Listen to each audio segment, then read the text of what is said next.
If you are in the perimenopause stage, or approaching menopause, or in menopause, or postmenopause, this episode is for you. I'm excited to bring this live, very in-depth training, almost masterclass material, definitely masterclass material, that I did almost a year ago. And I've just been waiting for the right moment to really put it on the podcast and really share it with more listeners. So I just think as women, I think we need to feel good no matter what the age and no matter what the stage of health that we're in and life that we're in. And so I wanted to, as I support more women who are in this perimenopause, menopause stage from a coaching and an essential oils point of view, I wanted to bring this episode to you. So in this episode, we're going to cover what hormones are, the ones that matter during menopause and reproductive age. What is menopause? What's perimenopause? The symptoms of them, but then also just some different practical lifestyle changes that you can do to really shift your health as you are in this stage or approaching this stage. All right. And as always, I am here to support you off the podcast, offline. If you are interested in getting some coaching support to really shift your mindset and your habits in this season of your health and life, please book a call or reach out. I would love to just chat with you and how I can do that with you. And then also, if you're looking for some essential oils to support you in this stage, there are tons of different ones that you can use for your hormone health and in this stage of menopause as well. And so please reach out. I love supporting my customers in this area. So if you're interested in getting started with oils, book that consult or reach out as well on Instagram or on Facebook at Madewell Women. All right. Enjoy the episode. Make sure you reach out if you're interested in for further support, and I will see you later.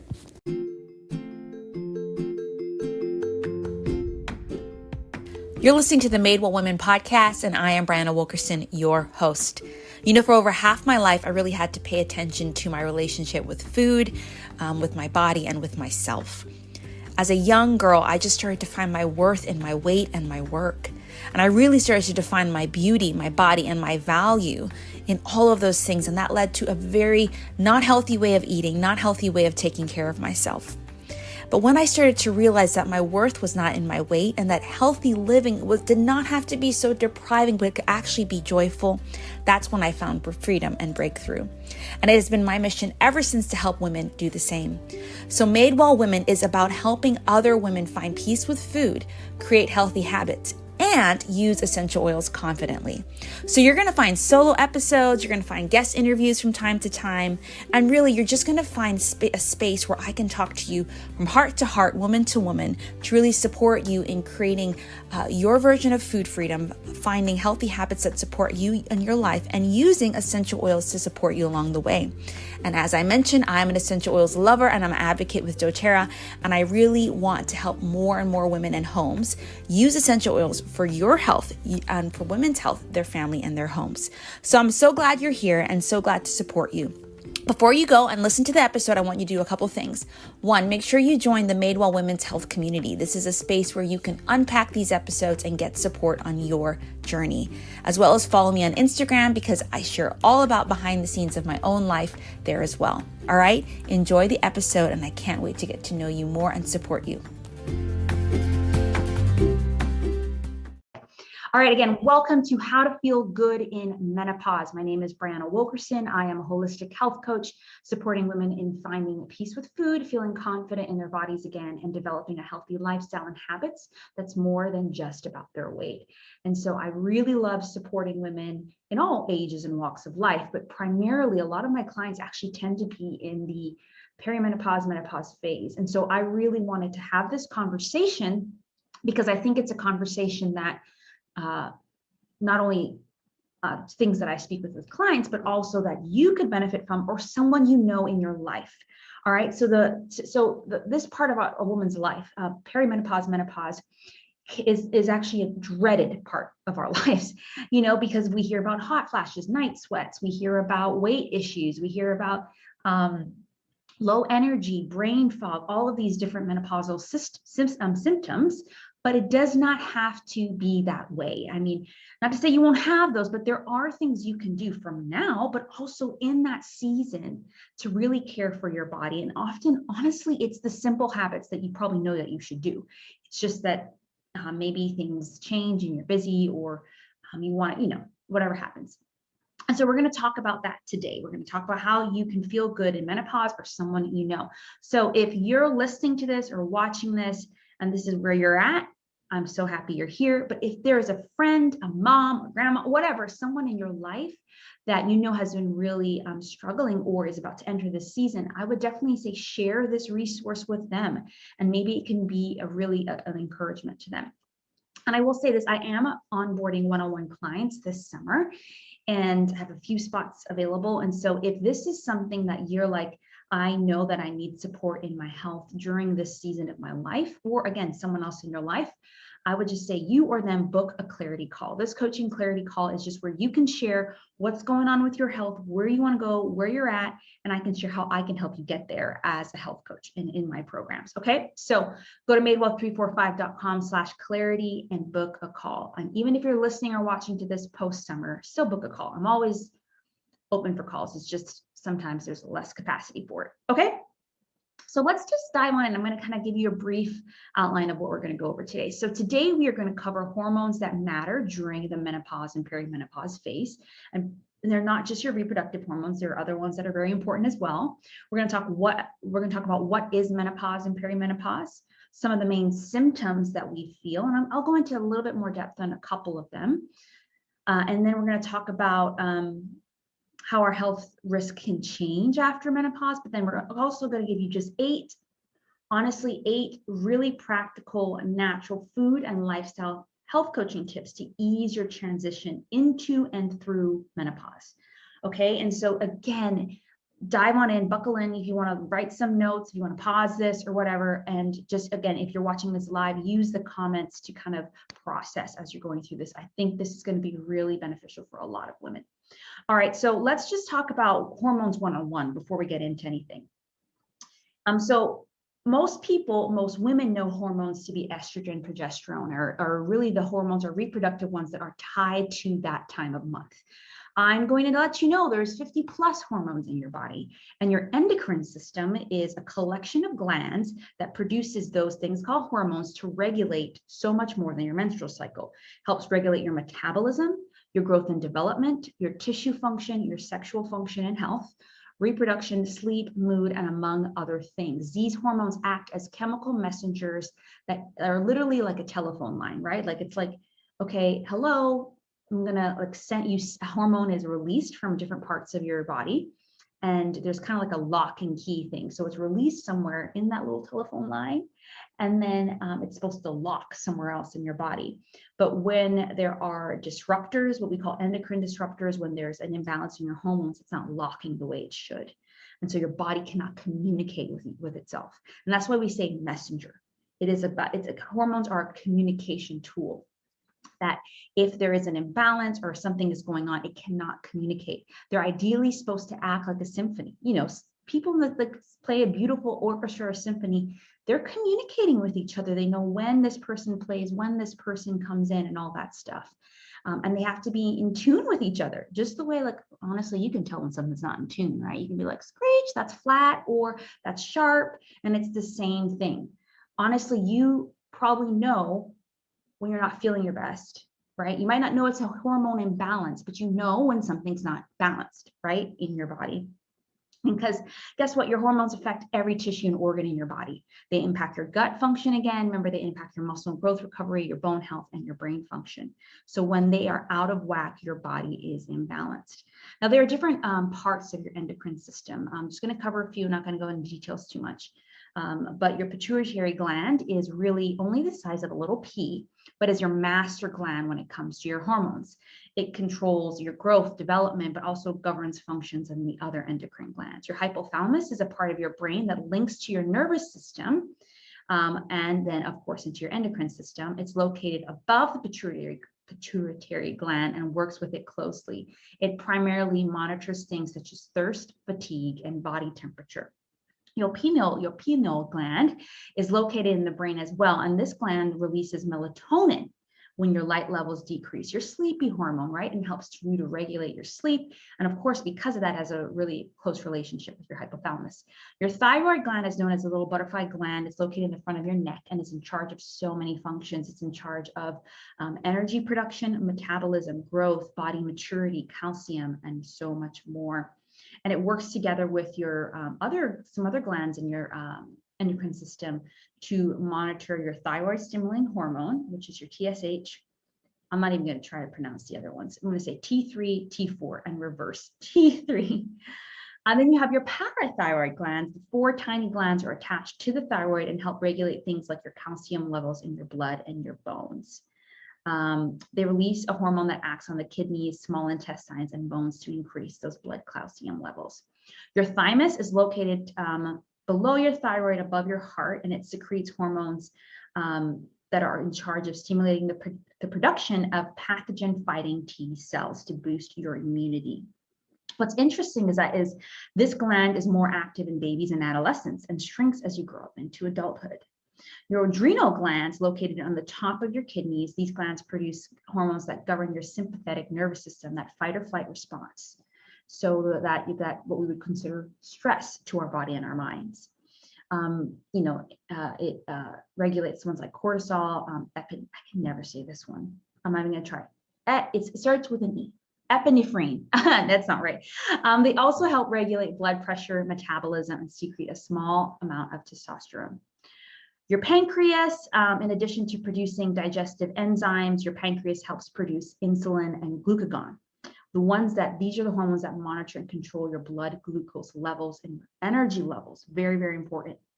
Your kidneys can detect hypoxia, which is low levels of oxygen in the tissue level, and they will secrete a couple different hormones to help stimulate the production of red blood cells in your bone marrow. Your heart produces an array of hormones, including ADH, that helps your kidneys to expel water, which also reduces blood volume and decreases blood pressure. Your stomach is filled with gastrin when it's full, and it will secrete gastric acid to break down food. And then we have our ovaries, which helps govern all the different parts of our female reproductive system, our estrogen, progesterone, follicle stimulating hormone, luteinizing hormone, testosterone, and so forth. And then if you're a man, you have your testes, which obviously we're talking about women. Women also have testosterone, okay? By the way, we also have testosterone, but it plays a different role in us than versus men, okay? So that's just an overall glance of this beautiful endocrine system that your body has and the various functions that the glands, the organs, and the hormones can play, okay? So what hormones, as you enter the perimenopause and menopause phase, are really important to consider? Well, one, all of them. Right? You never stop being hormonal. I had Dr. Marisa Snyder, who is definitely an amazing person, and her resources to check out around hormones. She's been on the podcast twice, the More Than You Weight podcast. And I just loved it. On the first episode, she mentioned like, you're always hormonal. And that is true, because we're like, oh, I'm just hormonal. Typically when we're having our menstrual cycle or period. Well, your hormones are going and are present all throughout your menstrual cycle. First of all, your reproductive hormones are, but you have tons of other hormones, as we just talked about: cortisol, insulin, glucagon, leptin, ghrelin, all these other ones. So we are always hormonal. So we want to make sure that our hormones are always in balance, or as much as they can be. All right, but as we enter the perimenopause phase, your body becomes more sensitive to some particular hormones, and they become really important.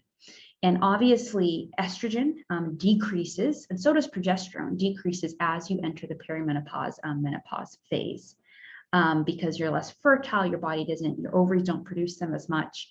And in some cases, your body will still have a little bit of those from other places, but from your ovaries, not really, as you enter that stage. And so that transition can be hard on the body.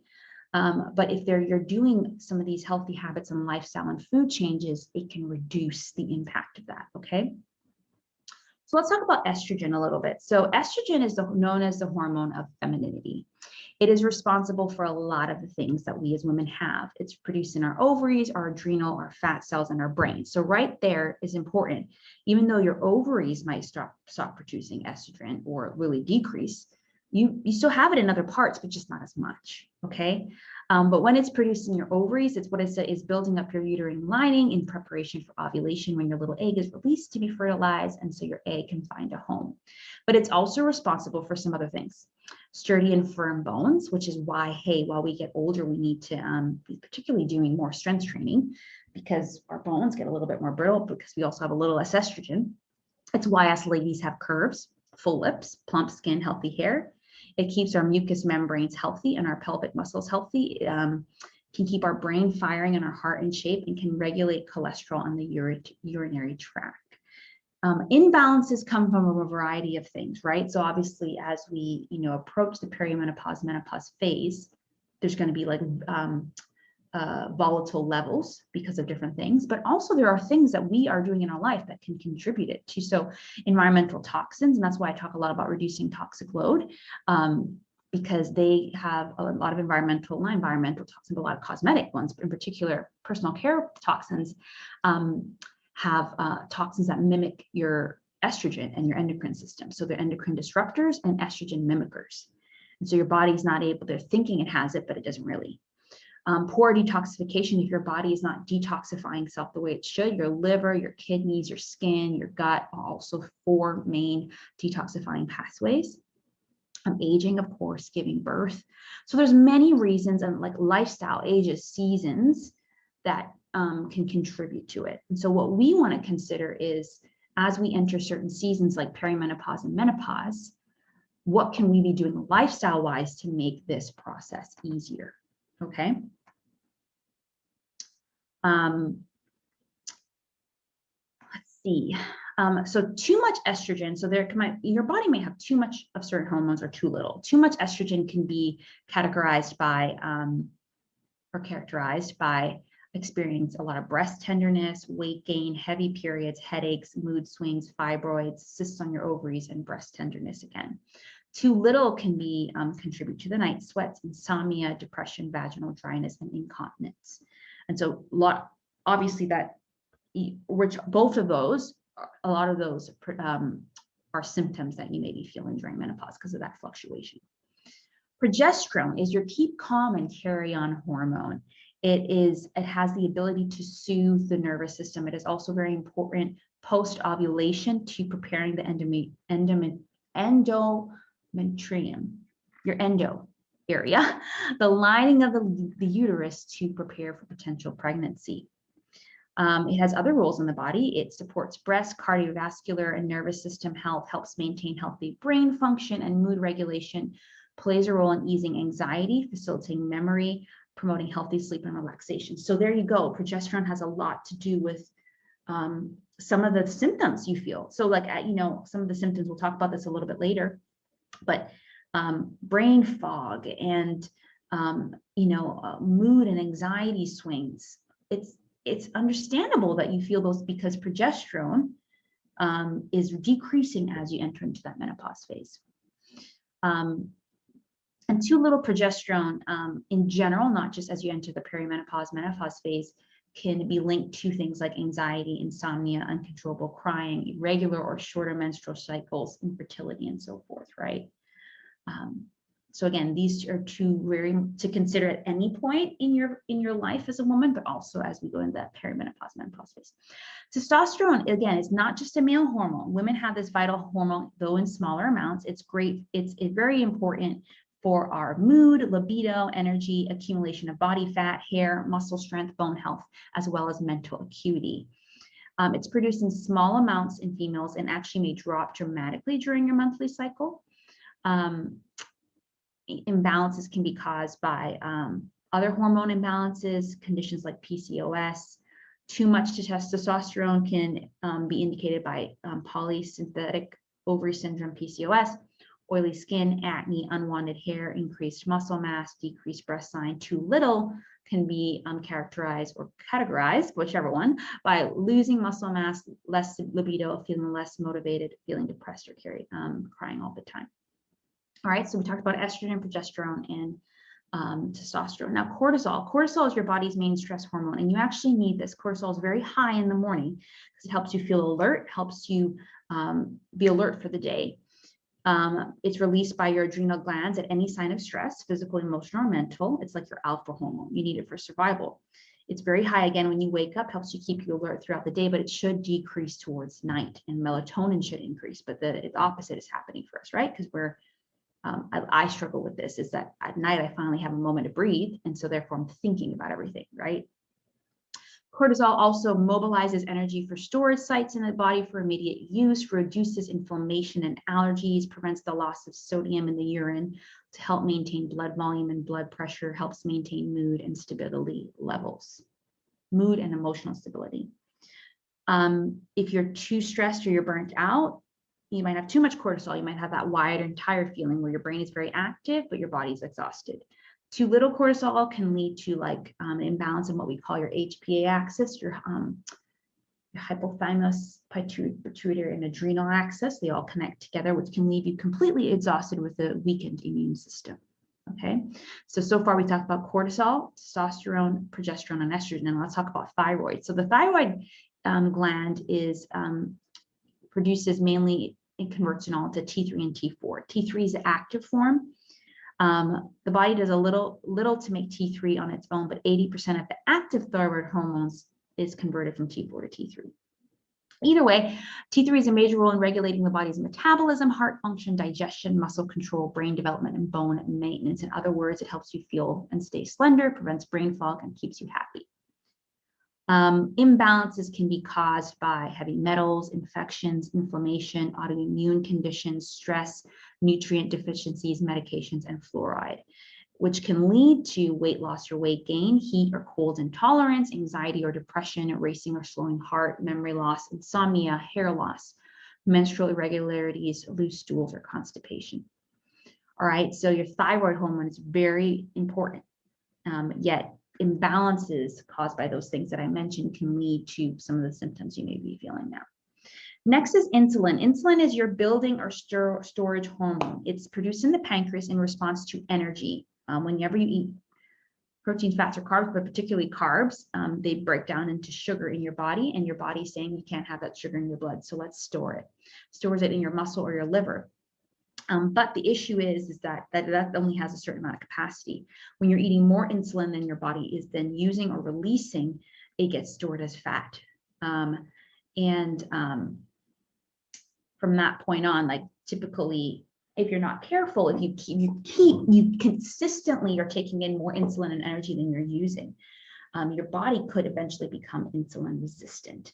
And that's when your body is actually maybe producing insulin, but it's not recognizing it does. So it says, okay, keep producing more because she keeps eating the sugar, but your body eventually kind of stops, which that is one of the main contributors to things like diabetes, high blood pressure, and high blood sugar.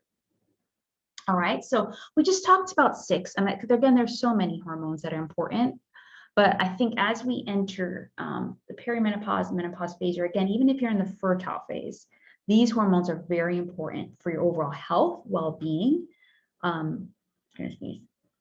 health, well-being, and vitality, right? Estrogen, progesterone, testosterone, cortisol, insulin, and what was the last one? Insulin, thyroid hormones, okay? So that's just a glimpse to help you understand what's going on in your body, what to pay attention to. So let's talk about menopause and perimenopause now, right? So menopause is a normal, natural life event that occurs when a woman's period stops. Honestly, hundreds of years ago, most women were not living probably to menopause because there were just things that our lives were a little delayed. Like our lives were cut short for some different reasons. But now we have a lot of reasons to live longer. But if we're living longer, let's live healthier, right? And so, it can start as early as 40 for like at least the perimenopause phase, can go from 40 to 58. Menopause happens because the ovaries naturally stop producing the hormone estrogen and progesterone in particular. A woman will officially reach menopause 12 months after her last period. However, changes in symptoms can begin several years earlier. Again, some of the symptoms include changes in your monthly cycle, maybe lighter, heavier periods, hot flashes, night sweats. And this transition phase is often what we call premenopause or perimenopause. Listen, there's no post-menopause. Okay. So once you've not had a period for 12 months or for a year, you're just in menopause indefinitely, right? What you're probably thinking is like, you're probably thinking the transition to menopause is menopause. You're thinking perimenopause is menopause. No, premenopause is when you're transitioning. Menopause is when you haven't had it for a year and onwards. Okay. And there are tons of like great resources out there, by the way, on how to be healthy and live a vibrant life post-menopause, right? Again, perimenopause can start between ages 40 to 50 and it can last several years depending on the person, 4 years, 14, which is just a long time to be experiencing all those fluctuations. Again, during that time, your ovaries and your are going to produce less estrogen and progesterone, which all of those hormonal changes are going to cause lots of imbalances within your body. That's a little bit outside of your control. But as I mentioned when I talked about the other hormones, as well as lifestyle stuff, there are things you can do to ease the symptoms and experience vibrancy in life, even as you approach that phase. I love this quote from Oprah Winfrey. So many women I've talked to see menopause as ending, but I've discovered this is your moment to reinvent yourself after years of focusing on the needs of everyone else.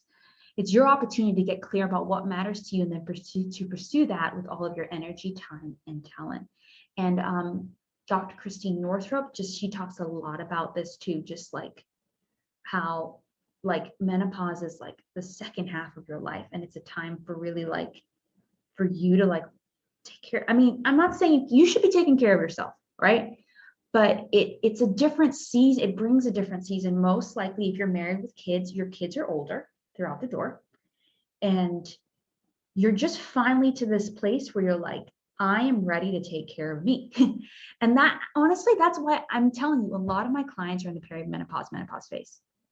Like, guess my mom's age or whatever. It's because of this. It's because they're finally like, I'm done with the yo-yo diets. I'm done with trying to think I can care for everyone else above myself. And it's time that I can care for myself. I have a little bit of more discretionary income. I have a little bit more time. And so it is the perfect time to really focus on what matters to you and particularly your health. Because if not, I was just talking with someone this week, if not, you are going, like, even if you're not on any medication, even if you're not experiencing a lot of things in your health right now, it's like you could if you're not going to change your life and your habits for good. Okay. So what are some symptoms that you may be feeling or you might feel as you approach this menopause phase? I'm going to mention 12. I'm not going to go into too much depth. I'm just going to mention them, and then I'm going to mention what may cause those. And then I'm probably going to talk a little bit more about 2. So your changes in periods, as we talked about this, right? So you have shorter, longer, lighter, heavier, more, less frequent, fluctuate. And that's caused by, again, the fluctuating hormone levels, could be caused by infections and amongst other things, even hormonal contraceptives, if you're kind of going off those. But in Dr. Maurice's book, I'm reading her latest book, The Essential Oils Menopause Solution, actually. And I think somewhere in there, she talked about how really like what happens to you is your body, why your period levels may change. Your body realizes, oh, okay, during perimenopause, like we're soon not going to have any more eggs left. So let's just push a bunch. Let's just like push. And so there's just a lot more bleeding. There's just like, it's just trying to like give you one last shot, but also just kind of like recognizing that it's going to finish soon. And so it's trying to get rid of that. And sometimes your body may be trying to get rid of that a lot at one time. Second is hot flashes and night sweats. We'll talk a little bit more about that as later, but this just is from the varying levels of hormones that are happening in your body. Sleep issues, maybe you're having difficulty falling asleep or staying asleep. This could be contributed by low estrogen, progesterone, low melatonin, your thyroid imbalance, blood sugar, insulin deregulation, poor sleep hygiene. You may see all of those I just mentioned. We talked about those earlier, right? Low libido and vaginal dryness. Again, decreased levels of estrogen, testosterone, lifestyle, and stress can contribute to that. Pelvic floor dysfunction. And this is like maybe there's bladder issues, bladder infections, sudden urges, incontinence, leakage during exercise, sneezing, or laughter. Maybe certain intense activities are weakening your pelvic floor. So actually in this stage, I've done a lot of this, like pregnant and postpartum is strengthening my pelvic floor, but particularly in this stage, maybe you really need to do some exercises that do that because of the natural tendency for the pelvic floor to have a little bit of dysfunction. 6, mood swings, anxiety, and depression, including irritability. So wild hormonal fluctuations contribute to this. Again, estrogen, progesterone, lack of sleep, gut issues, low thyroid function. So again, hormone levels, but also lifestyle factors. Brain fog and cognitive function, maybe it's difficult focusing on things because of those hormone imbalances, thinning hair on your head, weight gain, including waist circumference, joint and muscles may feel stiff and achy, headaches, low energy and fatigue. Again, that may be caused by that too much cortisol, insulin resistance, Russian women syndrome, which is a thing, and maybe too much or too little activity. But the huge variety of these symptoms is because the hormone estrogen is used by many parts of the body, and your ovaries produce a huge amount of them. And again, your different parts of your body produce estrogen, but not in the same quantity as your ovaries. Other important factors to consider, particularly after menopause, are there are metabolic and fat cells. Your fat cells change, so it may be easier for you as a woman to gain weight. Increased risk of heart disease and type 2 diabetes, your bones become less dense and risk of fracture increases. And this is why monitoring your healthy habits, not just your nutrition, but multiple ones, can help with that weight management, but also why body, even if it's body weight strength training, like is very important no matter what season you're in. Okay. So it is important, menopause is an important transition in our lives, but we can use it as a reminder, a little like aha light bulb moment to take care of our health and our wellness. So let's talk a little bit about how hot flashes and night sweats and then weight gain, but then I'll go and give you the solutions, 8 tips.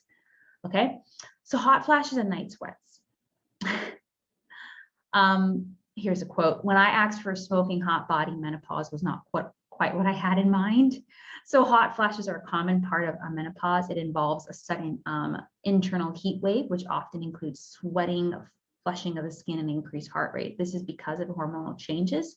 Your estrogen level drops, which affects your ovaries, and another hormone called your luteinizing hormone, which can lead to the release of the stress hormone adrenaline, which starts the hot flash. Hot flash usually lasts about 1 to 5 minutes and are frequently followed by a cold chill. Like your body is trying to cool itself down, basically.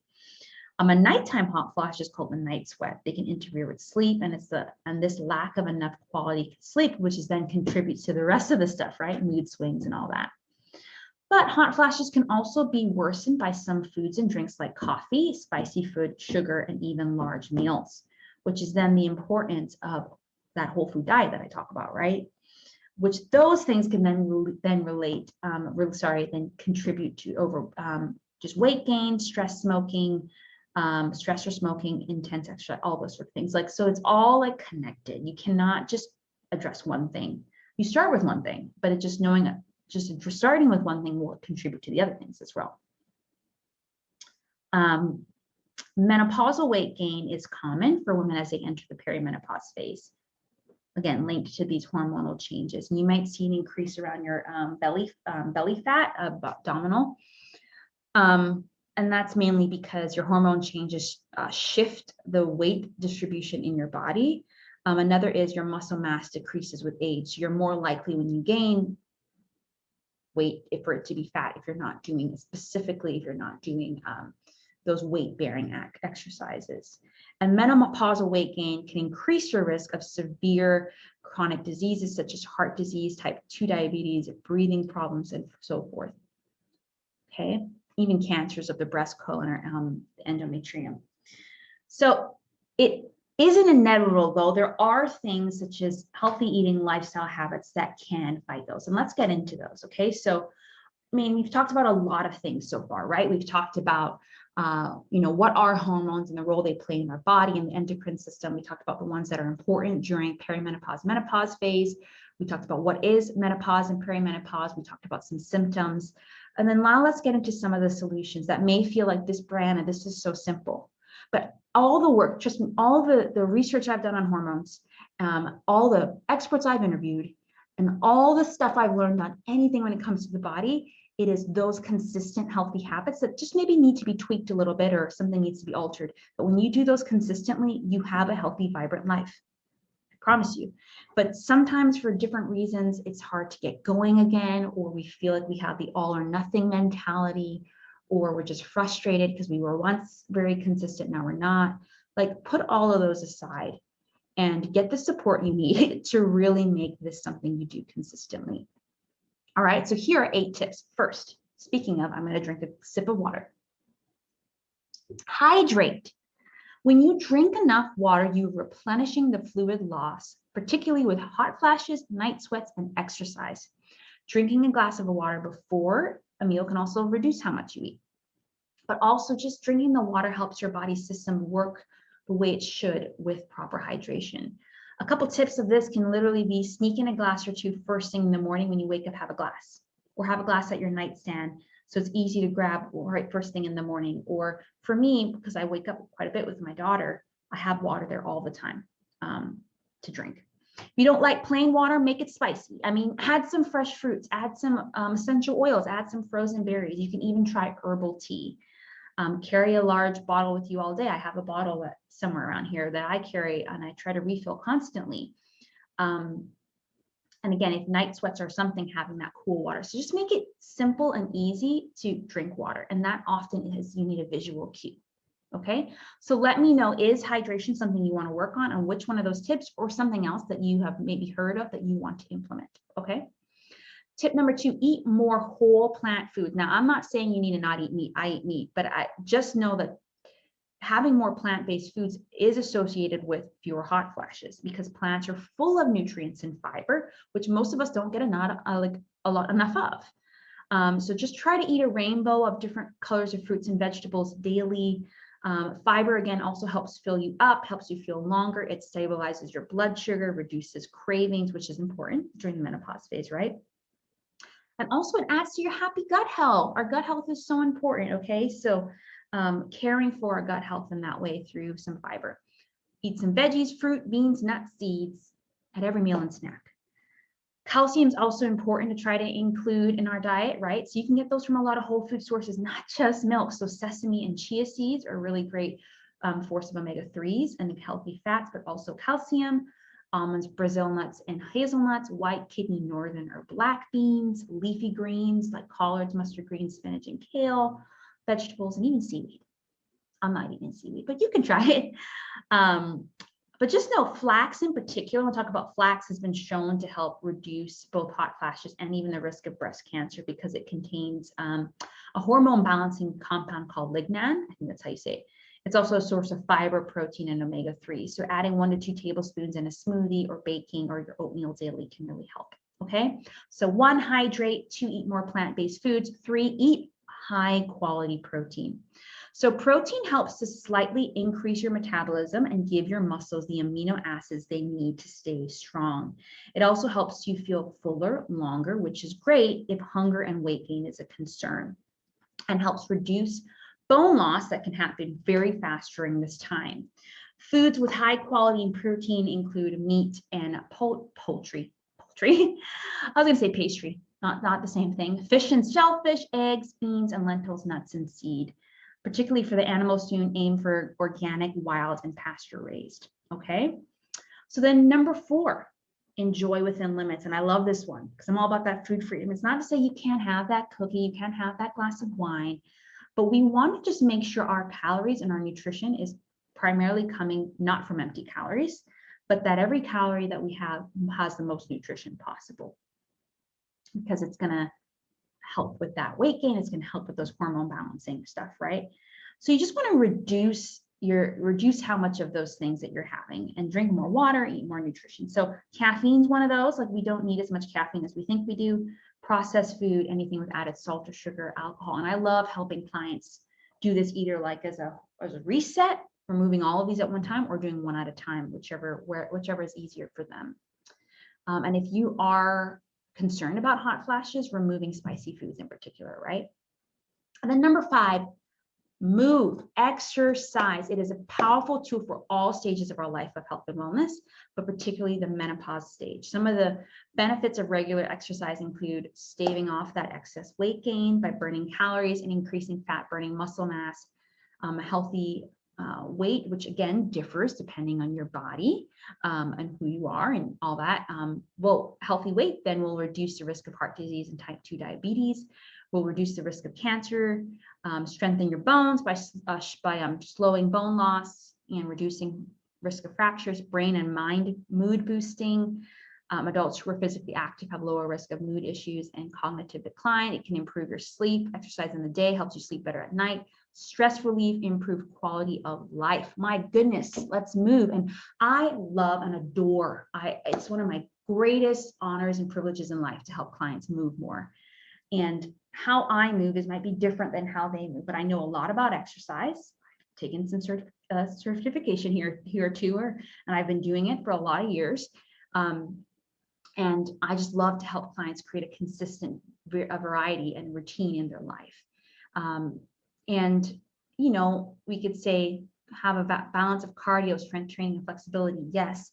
But I think the biggest thing is being consistent. And we talked a little bit about that last week when we talked about moving more. Again, there are a lot of different ways. And I do think having some sort of aerobic exercise, some weight training and balance and flexibility is key. And you can do that through a variety of different types of exercises. But whatever you choose, make sure you do it safely, warm up and cool down well. Try to get bonus points for getting outside. And again, the best exercise is something you can actually do and you'll actually do. All right. So 1, we talked about hydration. 2, we talked about plant-based foods. 3, I totally forgot these now. 3, more high quality protein. 4, enjoy within limits. 5, exercise. And then now let's talk about good quality sleep. Again, there are sometimes some symptoms or things going on in your body that may make that harder. But there is something we can do. And I think this is what I want to empower all my clients and you listening, you watching, to realize. There are things that are going to happen to you in life. There are things that are part of the stage of life you're in. Like I am a new mom and I have a 1-year-old and my life is busy and full and my days are very busy and full and even my nights. But are there things that I can do to help with my sleep?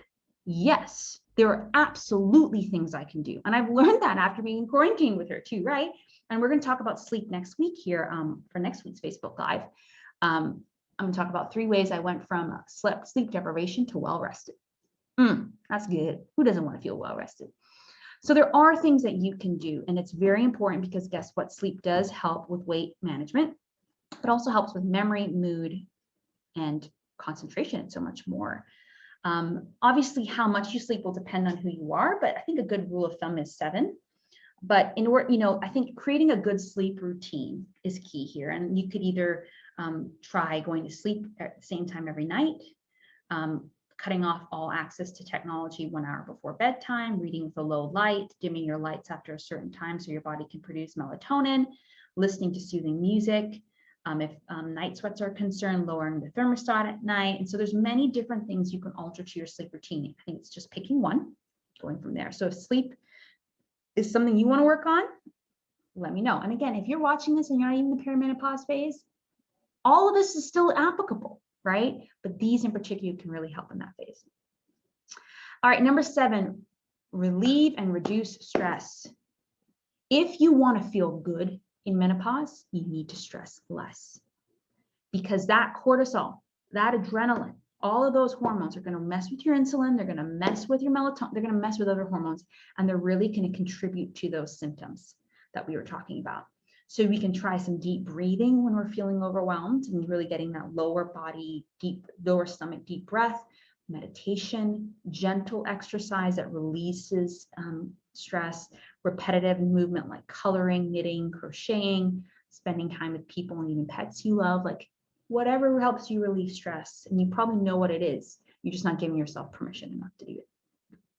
And then finally, so number 1, we talked, let me see if I can get these now. Number 1, we talked about hydration, plant-based food, high quality protein, exercise, sleep, enjoying within limits, and reducing stress, and then getting support in your new habits. Any health and lifestyle change can be difficult to do on your own. It can.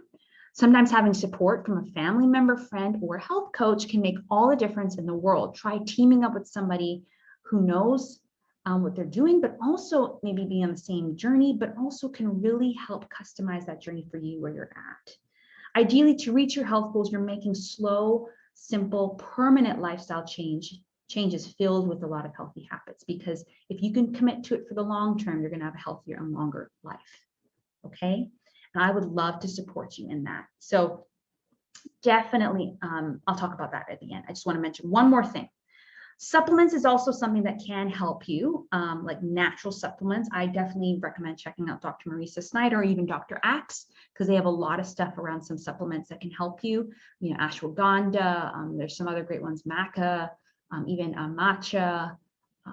Those are like herbs and stuff like that. But I think the biggest thing is like, let's not supplement our health away. Like, we need to make these lifestyle changes. And so even as I talk about yesterday, I had a class on essential oils for hormones and women's health. Let me tell you, they're great tools, but if you do not make the lifestyle changes you need to make, it doesn't matter. You cannot oil yourself away. You cannot supplement yourself away. You need to make those changes. And I would love to support you in that. Okay. And so if you are like, I'm approaching this perimenopause, menopause phase, or maybe you know someone who is, like, send this information to them, but like, book a free complimentary coaching clarity call. This is a space where you can just share, hey, Brianna, here's where I'm at. And here's what I've been experiencing. And this is what I'm struggling with. And this is where I want to be. Like, what can you do to help me get there? And I will tell you. I will tell you what program's best. I will tell you exactly what we can cover and how to get started. And even if you leave and you're like, I feel like that's not what I need, that's okay. That's why it's called a clarity call. You get clear, I get clear. Okay. And so don't hesitate, book that time, book a spot as soon as you can, because I would love to really help you feel good in this perimenopause, menopause phase, or those that you love. So definitely send this information to them. Okay. So if you go to madewell345.com/clarity, madewell345.com/clarity, we can have a conversation and chat through how I can support you. Then, of course, like, I'm not saying like you shouldn't go to the doctor. I'm not saying you shouldn't talk with all of them. Like, medical professionals are very important, especially functional medical professionals who help you get to the core of the issue. It might be also great to take a hormone test, right? But if you're really wanting help with those healthy habits and lifestyle changes and the mindset around that, that's where I can help you. Okay. All right. So remember to hydrate, eat more whole plant foods, eat high quality protein, reduce some food choices, and exercise, get enough sleep, relieve stress, get support for your new habits. And then, see a doctor when necessary. And of course, you can research other options like supplements, herbs, or essential oils. You can reach out to me about essential oils too. So book that clarity call, madewell345.com/clarity. And we can go from there. I hope that you enjoyed this conversation around how to feel good in menopause. Again, if you're watching or listening to the replay, let me know your biggest takeaway. Let me know one area of those tips that you're going to work on. And of course, book that call so you can get some more support. Okay. Talk to you all later and see you in the next one. Friend, this was a jam-packed episode. I hope you took notes. If not, you could always come back and listen and take notes. The replay is also in my Facebook group, the Madewell Women's Health Community. So again, if you are interested in really getting some support as you navigate the stage of perimenopause, menopause, or hormonal health, and you're looking for support either through mindset and habits or through essential oils, please book a health coaching clarity call or an essential oil starter consult, or reach out to me on Instagram at Madewell Women or Facebook at Madewell Women. Would love to really just support you in having your healthiest life and knowing that no matter what stage you're in this hormone women's health life cycle, you can feel good. Okay. And I hope you enjoyed the episode, and I'll see you in the next one.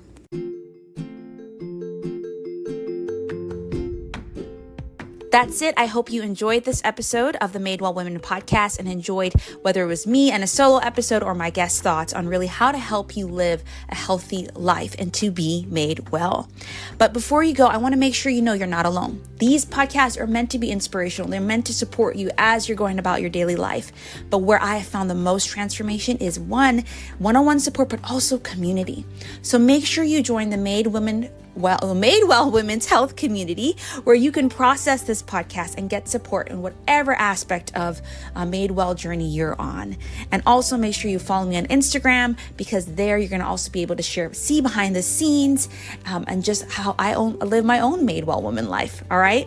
Can't wait to support you. Can't wait to get to know you more. And again, thank you so much for listening to this podcast. Please rate, review it. Let me know how it was for you. And the more people that rate and review the podcast, the more women that could see it. All right. That's it. Bless you. And I'll see you on the next episode.